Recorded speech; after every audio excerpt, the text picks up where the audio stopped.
President Trump doubling down on his demand for the border wall yesterday. The only way you're going to do it is to have a physical barrier, meaning a wall. And if you don't have that, then we're just not opening. The people of this country want border security. You know, it's not a question of me. I'd rather not be doing shutdown. All right, joining me now is Tennessee Congressman and member of the House Appropriations Committee, Representative Chuck Fleischmann. Good morning, sir. Good morning, Lauren, and belated Merry Christmas and an early Happy New Year to everyone. Indeed. Will it be a Happy New Year? When does the shutdown end? Well, let's hope so soon.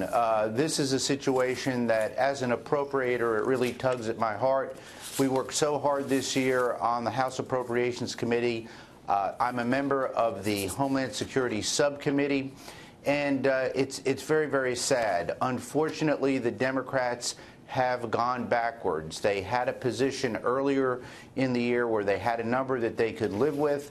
The president has been very straightforward all along about the $5 billion, but even he showed some flexibility. But now it just appears, for whatever reason, at the end, Schumer and Pelosi have retreated to a position that's just untenable with the American people. It seems like it's more about semantics. Is it a wall or a structure? It's about semantics and politics over policy. You know, in a few days from now, the president's headed to Texas. He wants to show us a groundbreaking ceremony of what 115 miles of wall will look like. I'm curious, and where is that money coming from?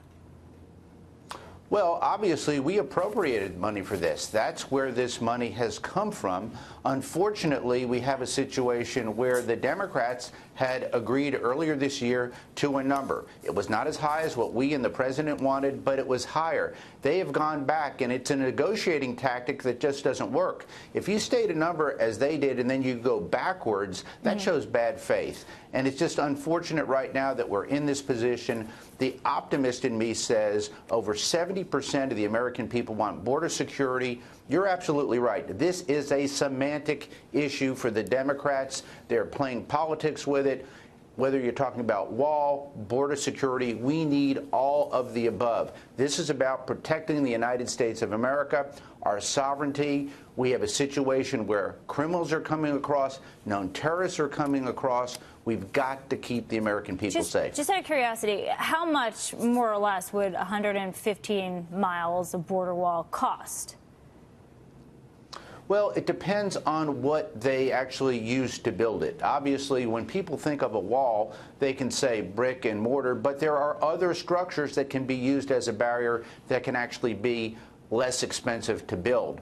So the point is, we need to move forward building this barrier. It sends a message. Unfortunately, people who are trying to come into this country illegally, if they see porous borders, they're going to continue to come. And we've seen increases over last year, people trying to come in illegally. And I think one of the reasons is because the United States government has not been as strong as President Trump and as House Republicans have been in insisting on building this wall.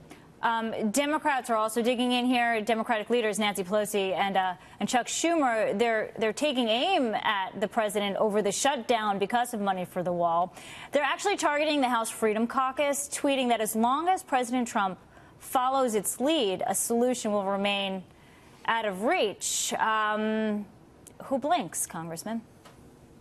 Well, I don't think it's a matter of blinking. I think it's a matter of sitting down at the table and acting on behalf of the American people. Let's face it, I'm elected in my district, 435 members of the House, 100 members of the Senate, and we elected President Trump to do what he is doing, trying to keep us safe.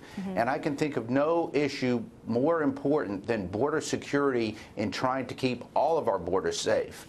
If something were to happen in this country and it's found out later that more of these people have come in illegally and we didn't do everything possibly to stop them, then the American people are going to look to the elected officials and say, why didn't you take steps to do that?